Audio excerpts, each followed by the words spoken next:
By the end of this video, you're going to be feeling much better about complex numbers. We're going to be doing examples where we add and subtract complex numbers, where we multiply complex numbers, and also where we divide complex numbers. We'll be covering all of that. And of course, as always, if you're looking for the notes for this video, and not just any notes, guys, we're talking about the printable notes for this video. I've got those linked right in the description down below. Anyways, let's get into this video. So we'll start with an example of adding complex numbers. That's 1a. We've got 22 plus 4i plus 8 plus 5i. Now, this is going to work in exactly the same way as it would if the I was in x. So this is going to do exactly the same thing as if it was a 22 plus 4x plus a 8 plus 5x. And I'll put the parentheses in the right places. So it's going to act the exact same way where we combine like terms. Right, the I, like a 4i, we can't combine that with a 22. Okay, because the 22 doesn't have an I, so that makes it real, and then the 4i, that's got an I, so that's imaginary. So we can't combine those two pieces. However, what we can do is we can combine things like 22 and 8. And it's a little easier to see that if I drop all of the parentheses. We can write this as 22 plus 4i plus 8 plus 5i. And then let's just underline our like terms. We know that 22 and 8 are like terms. We know that those two things add to be 30. And then we have a 4i plus 5i, and we know that's 9i. So the answer for 1a is going to be 30 plus 9i. We can circle that. So next, we're going to subtract two complex numbers. Okay, so we've got a subtraction here. We've got negative 13 plus 16i minus a 3 plus 4i. And the only thing here is just remember to distribute that negative through. It's the same thing as if these i's were x's. So for that negative, we distribute that through to the 3. And so what we end up getting is that negative 13 plus 16i is going to stay.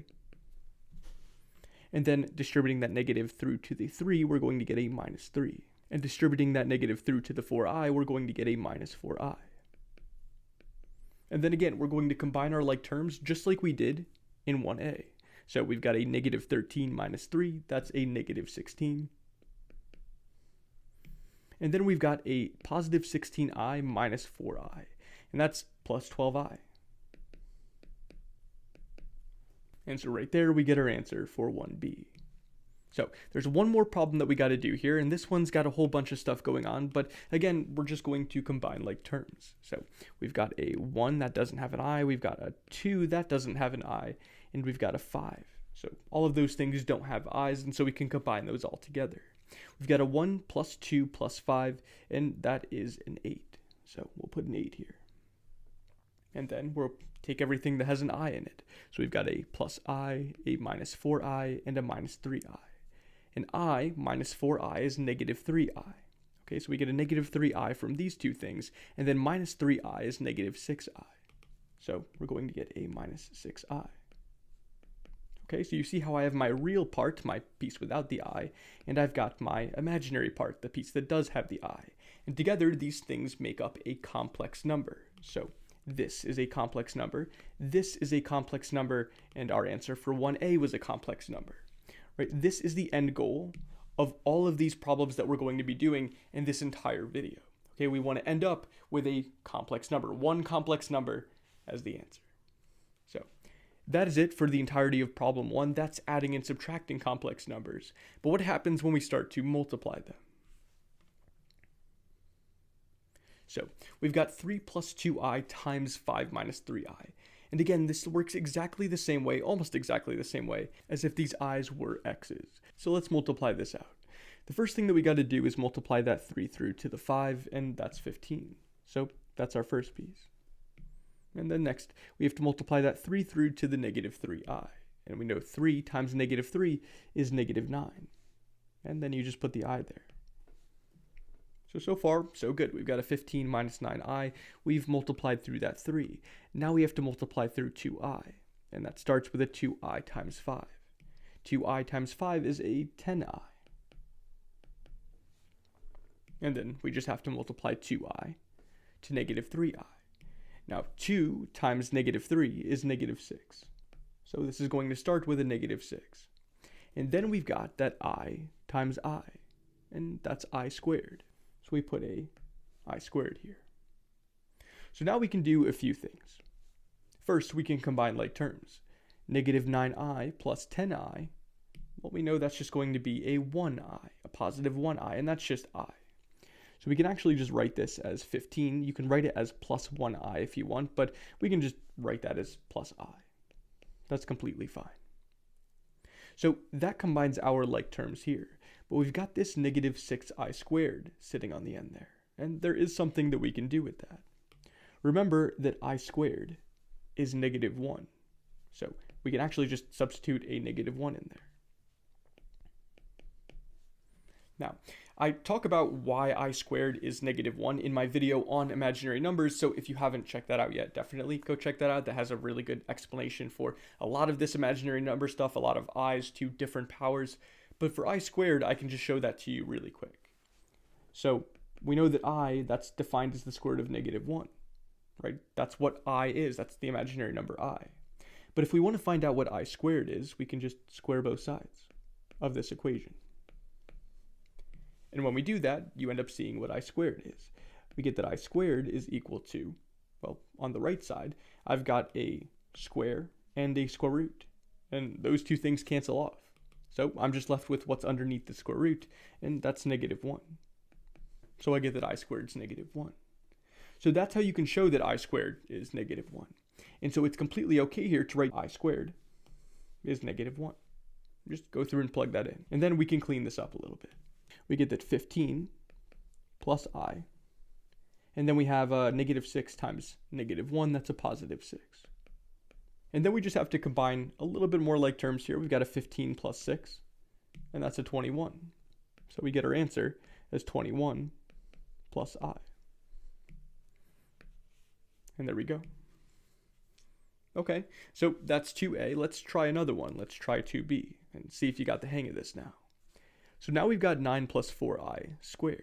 And when a piece is being squared, we multiply it out twice. So we just write this as 9 plus 4i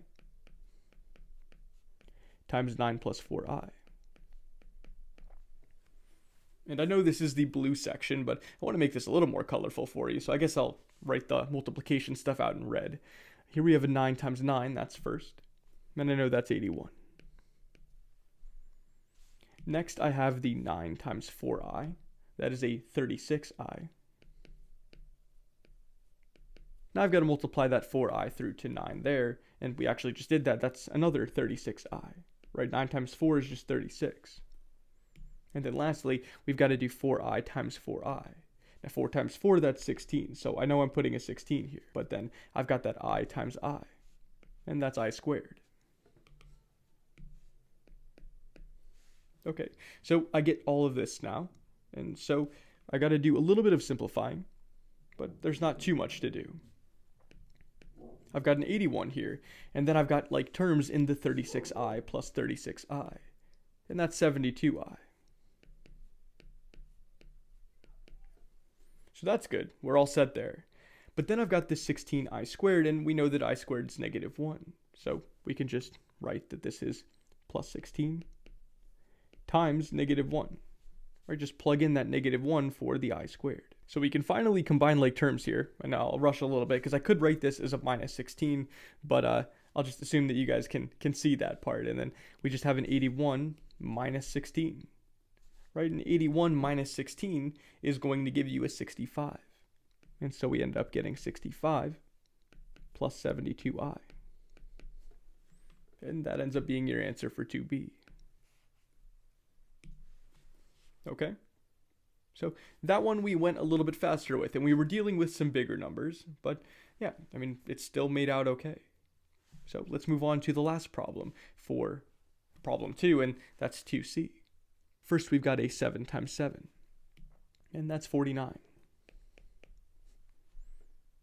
Then we've got a 7 times negative 3i, and that's a negative 21i. Then we've got a 3i times 7, that's a plus 21i. And lastly, we've got a 3i times negative 3i. Now, 3 times negative 3 is negative 9. And then we've got a I times I, which is I squared. Okay, so that's all set. Let's keep going. You can see that our like terms here, that negative 21i and the plus 21i, those cancel off completely. And what we're left with is a 49 minus 9i squared. And like we've been talking about, I squared, that's just negative 1, so we can go plug that in.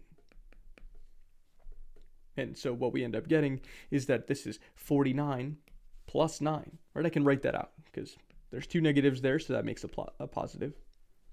And 49 plus 9, that's just 58. So that ends up giving us our answer. Now, you can see here in this problem, this is a very key problem for us. The imaginary numbers canceled out. And there's a very specific reason why the imaginary numbers canceled off here. And that's because we multiplied by two conjugates. These two things right here, these two binomials, are called conjugates. And the reason why is because they're almost the same. Right? We have a 7 and a 3i in both of them. Okay? The only thing that's different is one of the signs.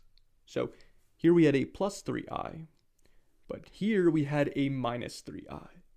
Okay, and whenever we multiply by conjugates, the middle terms cancel off. Okay, so the middle terms here being the imaginary parts. And you can see this in like a difference of perfect squares. That's another example of conjugates. Here we have like x minus 3 times x plus 3. Again, these are almost the exact same thing. We have the x and the 3. It's just that one of them has a minus and one of them has a plus. And so again, what happens is that your middle terms cancel off. You can multiply all of this out. And what you'd end up seeing is, like, let's just multiply it all out right now. You'd get a x squared minus 3x plus 3x minus 9. I'm sure that was way too fast for you, so just take my word for it here. But the middle terms here with the negative 3x and the positive 3x, those cancel off. And what you're left with here, and as you would imagine, because this is your factoring for difference of perfect squares, it's your factoring for x squared minus 9.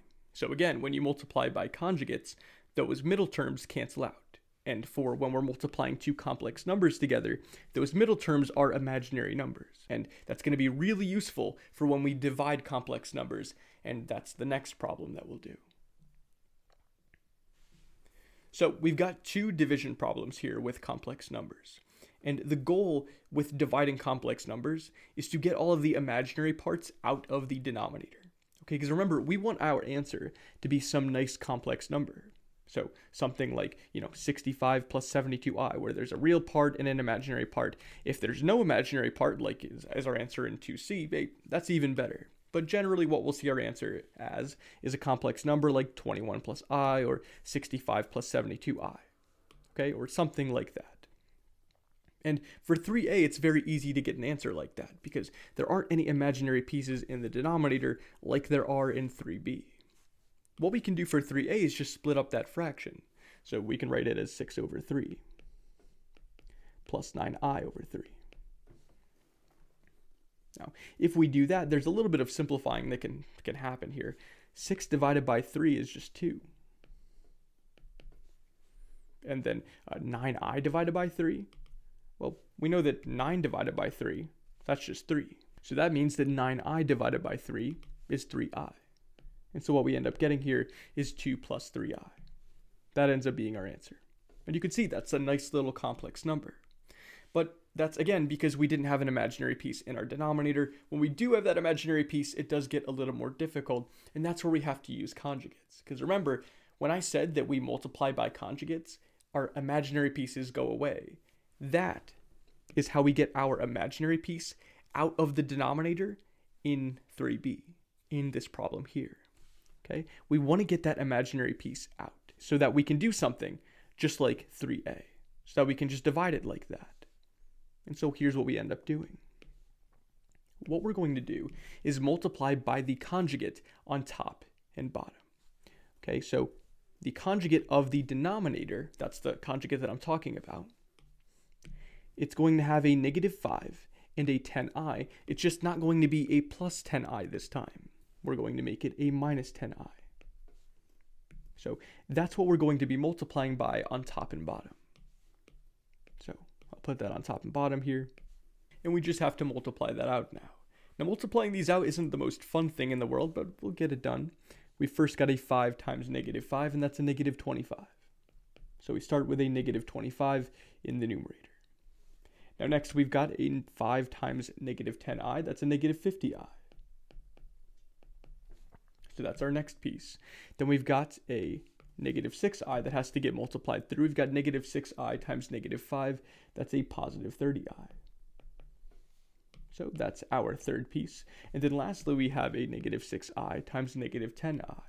And negative 6 times negative 10 is a positive 60.